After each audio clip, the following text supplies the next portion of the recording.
వి gold trusted gold buyers. మీరు తాకట్టు పెట్టిన బంగారాన్ని విడిపించి ఈ రోజు ఉన్న మార్కెట్ ధరకు కొనబడును.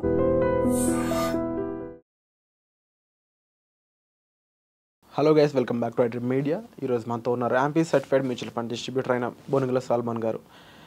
జనాలకి కమ్యూనిజం అనేది చాలా ఇంపార్టెంట్, బట్ అదే జనాలకి కడుపు నిండాలంటే మాత్రం క్యాపిటలిజం ఇంకా ఇంపార్టెంట్.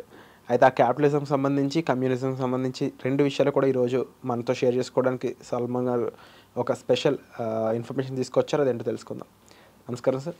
నమస్తే అండి. సో కమ్యూనిజంకి క్యాపిటలిజంకి ఎప్పుడు కూడా ఒక రకమైన పోటీ ఉండేది అప్పట్లో, అండ్ అది ఇప్పటికీ నడుస్తుంది తెలియకుండా. అయితే కమ్యూనిజం అనేది కాస్త తగ్గిపోయిందనే ఈ టైంలో క్యాపిటలిజం ఎంతో పెరిగిపోయింది. స్టార్టప్స్ దగ్గర నుంచి, కంపెనీస్ దగ్గర నుంచి, స్టాక్ మార్కెట్ రంగంలో నుంచి ప్రతి కోణంలోనూ క్యాపిటలిజం అనేది తన రిజల్ట్ ఏంటో చూపిస్తూ ఉంది. మీరేమంటారు? కరెక్ట్ అండి రెడ్డి గారు. కమ్యూనిజం ఏంటంటే, ఇప్పుడు కమ్యూనిజం కూడా యాక్చువల్గా ఒకప్పుడు సోవియట్ యూనియన్ కమ్యూనిస్టు దేశం, ఇప్పుడు అక్కడ కూడా క్యాపిటలిజం వచ్చేసింది. కమ్యూనిజం మన కార్ల్ మార్క్స్ గారు, ఆయన ఏంటంటే అప్పట్లో ఆ రోజుల్లో, ఇప్పుడు కమ్యూనిజం ఏంటంటే ఏ కంపెనీ అయినా కానీ ప్రభుత్వ ఆధీనంలో ఉండేది. ప్రభుత్వ ఆధీనంలో ఉండి అందరికీ సమానంగా పంచాలన్నది వాళ్ళ కాన్సెప్ట్. అయితే అప్పుడు ఏమైందంటే కొద్దిమంది చేతుల్లోనే ఈ ప్రొడక్టివిటీ ఉండేది. అంటే ఎవరైతే హెడ్స్, మేనేజర్స్ ఉంటారు కదా, అంటే మంత్రులు అంటే రాజకీయ నాయకులు, వాళ్ళ చేతిలో ఉండేది. వాళ్ళు సరిగా అంచనా అయిపోయారు. ఇప్పుడు చూడండి, ఇప్పుడు అప్పట్లో స్టీల్ కంపెనీస్ ఉన్నాయి. కొన్ని రోజులు ఓకే, దేశ అభివృద్ధిలో స్టీల్ కంపెనీస్ ఓకే. ఏమైంది, స్టీల్ ప్రొడక్షన్ విపరీతంగా పెంచుకుంటూ వెళ్ళారు. మరి ప్రజలకి ఏంటి, అప్పుడు ఏమైంది, స్టీలు ఎక్కడ చూసినా స్టీల్ ప్రొడక్షన్ ఉంది, ప్రజలకు కావాల్సిన కన్జ్యూమర్ గూడ్స్ లేవు.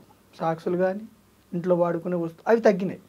అంటే కొద్దిమంది చేతిలోనే ఉంటే, థింకింగు గవర్నమెంట్ అఫీషియల్స్ చేతిలో ఉంటే డిమాండ్ అండ్ సప్లై తెలియలేదు వాళ్ళకి. అదే క్యాపిటలిజంలో ఏంటి, ఇప్పుడు సపోజ్ క్యాపిటలిజంలోనే స్టీల్ కంపెనీ విపరీతంగా ప్రొడ్యూస్ చేసుకుంటూ వెళ్ళింది. స్టీలు క్యాపిటలిజంలో అప్పుడు ఏమైంది, స్టీల్ డిమాండ్ తక్కువ ఉంది, సప్లై ఎక్కువ ఉంది. అప్పుడు ఏమైంది, స్టీల్ రేటు తగ్గిపోద్ది. ఇప్పుడు కూరగాయలు ఎక్కువ వస్తున్నాయి, కొనేవాళ్ళు తక్కువ ఉన్నారనుకోండి, ఆటోమేటిక్గా రేటు తగ్గిద్ది, స్టీల్ రేటు తగ్గిద్ది. స్టీల్ షేర్స్ కొనరు, స్టీలు వాడరు, ఎందుకంటే డిమాండ్ లేదు. తర్వాత స్టీల్ షేర్స్లో చేయరు, కంపెనీస్కి ఆటోమేటిక్గా లాస్ వస్తాయి క్యాపిటలిజంలో. అప్పుడు ఏం చేస్తారు కంపెనీస్, ప్రజలకు ఏం కావాలో అవి ప్రొడ్యూస్ చేస్తారు. అంటే క్యాపిటలిజంలో కాంపిటీషన్, డిమాండ్ అండ్ సప్లై, ఏది అమ్మితే ప్రజలకి లాభం వస్తుందని క్యాపిటలిజంలో కంపెనీలు చూసుకుంటాయి. మీకు ఏది అవసరమో అది గుర్తిస్తాయండి, అవి ఎక్కువ ప్రొడ్యూస్ చేస్తాయి. ఒక certain level demand and supply equal అయిన తర్వాత ఆపుతాయి, అంతే కదా. అంతే. సో క్యాపిటలిజం ఎందుకు సక్సెస్ అయిందంటే ప్రపంచ దేశాల్లో ఇదే మెయిన్ రీజన్. కమ్యూనిజం ఎందుకు ఫెయిల్ అయిందంటే గుర్తించలేకపోవటం వల్ల, పాలకులు గుర్తించలేకపోవటం వల్ల. ఇంకొకటి ఏమిటి, క్యాపిటలిజంలో మీరు కూడా ఓనర్ అవ్వచ్చు. ఏ కంపెనీలో అయినా క్యాపిటల్ మార్కెట్స్ ద్వారా మీరు కూడా అందులో పార్ట్ ఓనర్ అవ్వచ్చు. ఎప్పుడైతే మీరు కూడా పార్ట్ ఓనర్ అయ్యారో, మీకు కంపెనీస్లో మీరు కూడా ఎప్పుడు పార్ట్ ఓనర్ అయ్యారో మీకు శ్రద్ధ ఉంటుంది. ఇప్పుడు కొన్ని కంపెనీస్ ఏం చేస్తాయంటే అండి, ఎంప్లాయీస్ ఉంటారు, వాళ్ళకి జీతాలు ఇస్తాయి. మీరు గమనించారో లేదో, టాప్ మోస్ట్ ఎంప్లాయీస్కి షేర్స్ కూడా ఇస్తారు. ఇన్ఫోసిస్ కానీ, టీసీఎస్ కానీ, లేదంటే కార్పొరేట్ కంపెనీస్లో టాప్ మోస్ట్ ఎంప్లాయీస్కి షేర్స్ కూడా ఇస్తారు. ఎందుకు ఇస్తారు, ఎప్పుడైతే మనం కూడా కంపెనీలో ఓనర్షిప్ అయ్యామో, మనం ఏం చేస్తాము, ఎంప్లాయీగా ఉన్నప్పుడు కొద్ది వరకే మనం కష్టపడతాం. అదే ఓనర్ అయితే, మనం ఓన్గా బిజినెస్ పెట్టుకున్నాం అనుకోండి, మనం ఏం చేస్తాం, అప్పుడు మన బిజినెస్ ఎక్కువ ఫ్లరిష్ కావడానికి మనం కొంచెం ఎక్కువ టైం స్పెండ్ చేస్తాం. కొన్ని కంపెనీస్ ఏం చేస్తాయి, ఇన్సెంటివ్స్ ఇస్తే ఇన్సెంటివ్స్ కోసం కూడా పనిచేస్తారు, ఎక్కువ ఎర్న్ చేసుకోవడం కోసం. బియాండ్ దట్ షేర్లు ఇస్తాయి, కంపెనీలో ఓనర్షిప్. సో అప్పుడు ఏమైందంటే, కంపెనీలో ఓనర్షిప్ ఇస్తే మీరు మీరు ఆ కంపెనీలో ఓనర్ అవ్వటం వల్ల మీరు ఎక్కువ పని చేస్తారు. సో మనం ఏం చెప్తున్నట్టు విరాట్ గారు, కమ్యూనిజం కంటే క్యాపిటలిజం ఎందుకు ప్రాచుర్యం పొందిందంటే ప్రజలకు కావాల్సినవి మనం తెలుసుకోవటం వల్ల. ప్రజలకి ఏం అవసరం, ఇప్పుడు చూడండి ఫస్ట్లో 1884 ఆ టైంలో అమెరికన్ స్టాక్ మార్కెట్ స్టార్ట్ అయినాయి.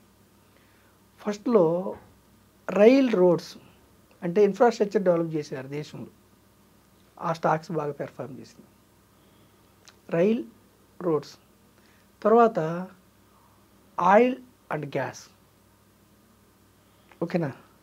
తర్వాత కొన్ని రోజులకి ఇప్పుడు సిటీస్ డెవలప్ అవుతూ ఉంటాయి. సిటీస్ డెవలప్ అయినప్పుడు అన్ని చోట్ల కనెక్టివిటీ ఉండకపోవచ్చు.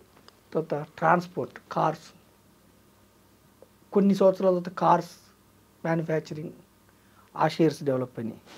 తర్వాత కోల్ ప్రొడ్యూసర్స్, తర్వాత బ్యాంకింగ్ షేర్లు, తర్వాత టెలికమ్యూనికేషన్. మన దేశంలో కూడా టెలికమ్యూనికేషన్స్ అరౌండ్ 1900 నుంచి 2000 వరకు టెలికమ్యూనికేషన్. 2000 తర్వాత ఐటీ బూమ్.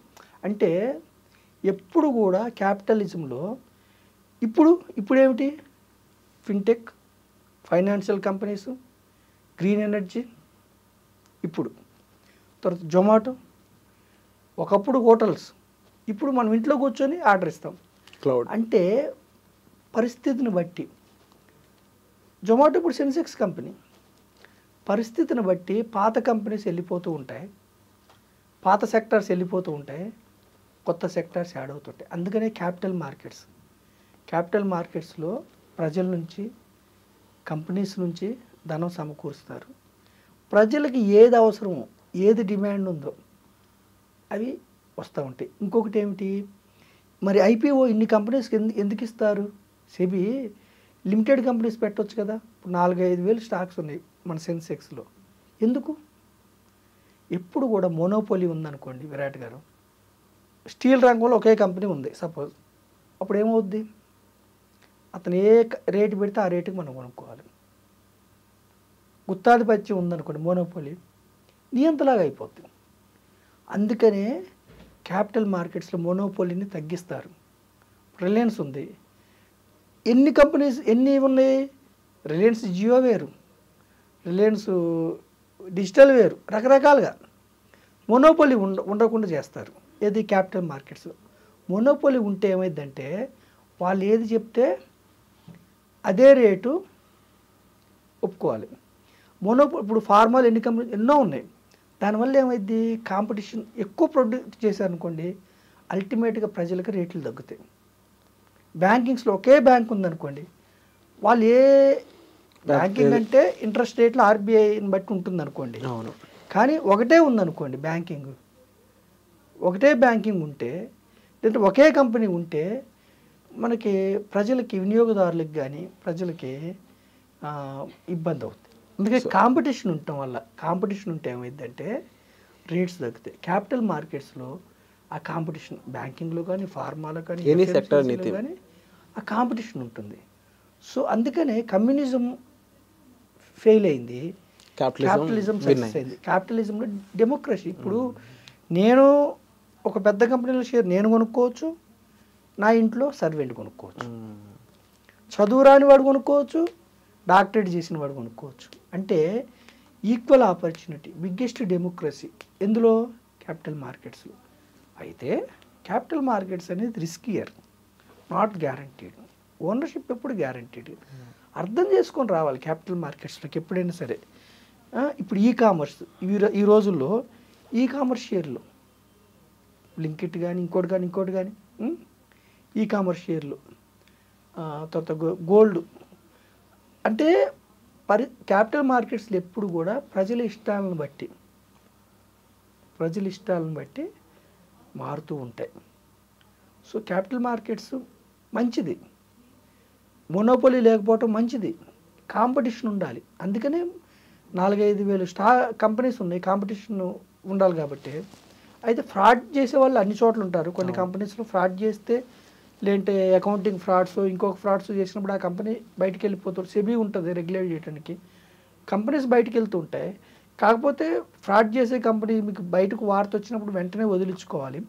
అందుకని మనం ప్రజలకి ఏం చెప్తున్నాం అంటే, ఒక కంపెనీ 2 కంపెనీలో మీరు చూసుకోవడం ఇబ్బంది కాబట్టి గ్రూప్ ఆఫ్ కంపెనీస్కి వెళ్తే, గ్రూప్ ఆఫ్ కంపెనీలో మీరు ఓనర్షిప్ వెళ్తే నష్టపోయే అవకాశాలు తగ్గి జీరో అయ్యే అవకాశాలు తగ్గుతాయి. కాబట్టి ప్రజలకి నేను గత కొన్ని ఎపిసోడ్లు ఏం చెప్తున్నా అంటే, సేవింగ్స్ వల్ల మీకు ఇన్ఫ్లేషన్ రావట్లేదు, సేవింగ్స్ వద్దు, ట్రేడింగ్ స్టాక్ మార్కెట్లో ట్రేడింగ్ అనుకొని ఇంట్రాడే ఎఫ్ఎండ్ వల్ల మొత్తం డబ్బులు పోగొట్టుకోవద్దు, స్పెక్యులేషను, ఇన్వెస్ట్మెంట్ చేసుకోండి. ఇన్వెస్ట్మెంట్ కూడా ఒక కంపెనీ కాబట్టి group of companies, group of కంపెనీస్లో మీరు ఇన్వెస్ట్ చేస్తే ఫండ్ మేనేజర్ ఏం చేస్తారంటే ఇన్ని మారినాయి, రైల్ రోడ్స్ దగ్గర నుంచి ఈరోజు కామర్స్ వరకు సెక్టార్స్, ఏది డిమాండ్, గ్రీన్ ఎనర్జీ ఏది డిమాండ్ ఉంది, సెమీ కండక్టర్స్ కంపెనీ ఏది డిమాండ్ ఉందో ఆ కంపెనీస్కి వాళ్ళు వస్తారు.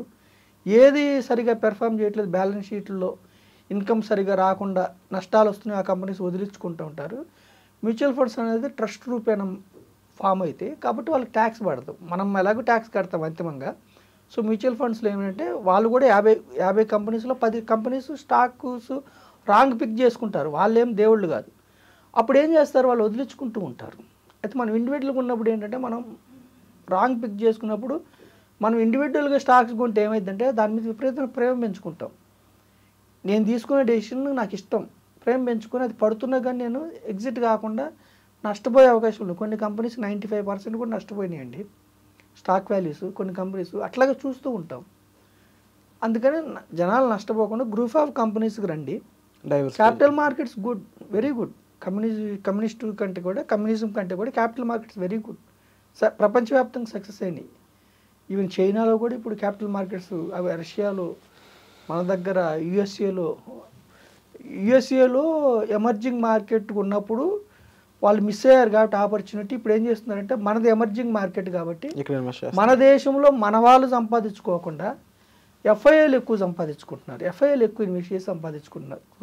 నేను మన ఎపిసోడ్ ద్వారా సామాన్య ప్రజలకు ఏం చెప్తున్నట్టే, నెక్స్ట్ 20-25 వేలు మంది ఎమర్జింగ్ పోయి డెవలప్డ్ కంట్రీ అవుతుంది. ఇప్పుడు డెవలపింగ్ కంట్రీ డెవలప్డ్ అయిపోతుంది, 5th లార్జెస్ట్ ఎకానమీ పోయి 1st లార్జెస్ట్. అంటే చైనా అమెరికాను కూడా బీట్ చేసే అవకాశాలు 30 ఇయర్స్లో ఉండొచ్చు, 30-35 ఇయర్స్. అంత ఈజీ ఏం కాదు, కాకపోతే 6.3% జీడిపితో గ్రో అవుతుంది. కాబట్టి యూత్, ఎస్పెషల్లీ యూత్కి టైం ఉంటుంది. ఓల్డ్ పర్సన్స్కి ఏంటంటే 50 ఏళ్ళప్పుడు మీకు స్టాక్స్ గురించి అన్ని అవగాహన వచ్చి కానీ మీకు టైం ఉండదు. యూత్కి ఏమిటంటే లెస్ నాలెడ్జ్ అయినా కానీ మీకు టైం ఉంటుంది. కాబట్టి టైం ఇచ్చినప్పుడు ఈక్విటీస్లో మీకు డబ్బు సంపాదించుకునే అవకాశం ఉంటుంది. కాబట్టి యూత్, మిడిల్ ఏజ్ పీపుల్ కూడా మీరు లాంగర్ రన్లో మీరు వస్తే you learn good income. But what is what అని తెలుసుకొని ట్రేడింగ్ వైపు వెళ్ళకుండా, చెత్త స్టాక్స్కి వెళ్ళకుండా ఒక సిస్టమేటిక్ వేలో మీ రిస్క్ని బట్టి జాగ్రత్తగా ఇన్వెస్ట్ చేసుకోండి. Always risk is there in stock markets. Think about it and invest. Think before you invest also. అంతే సార్, తప్పనిసరిగా. ఎందుకంటే వాలటిలిటీ తప్పనిసరిగా తెలుసుకోవాలి. వాలటిలిటీ తెలుసుకొని మీకు నీడ్ ఉన్నప్పుడు సపరేట్గా రకరకాలుగా మీరు ఇన్వెస్ట్ చేసుకోవాలి. రకరకాలుగా, కొంత సేఫ్, కొంత రిస్క్ ఎంత, రిటర్న్ ఎంత ఎక్స్పెక్ట్ చేస్తారో రిస్క్ అంత ఎక్స్పెక్ట్ చేయాలి. మీరు రిటర్న్ 12% ఉన్నప్పుడు రిస్క్ కూడా 12% ఉంటుంది, 12% డౌన్ అవుతుంది అని మీరు తెలుసుకోవాలి. Thank you so much sir. Definitely capitalism కొన్ని ఇంపార్టెన్స్, దానివల్ల ఉన్న బెనిఫిట్స్ అండ్ దానివల్ల కంపెనీస్ ఎలా ఉన్నాయి, క్యాపిటలిజం వల్ల కంట్రీ ఎలా గ్రో అవుతుంది, ఇవన్నీ మాతో షేర్ చేసుకున్నందుకు thank you so much. Thank you అండి విరాట్ గారు.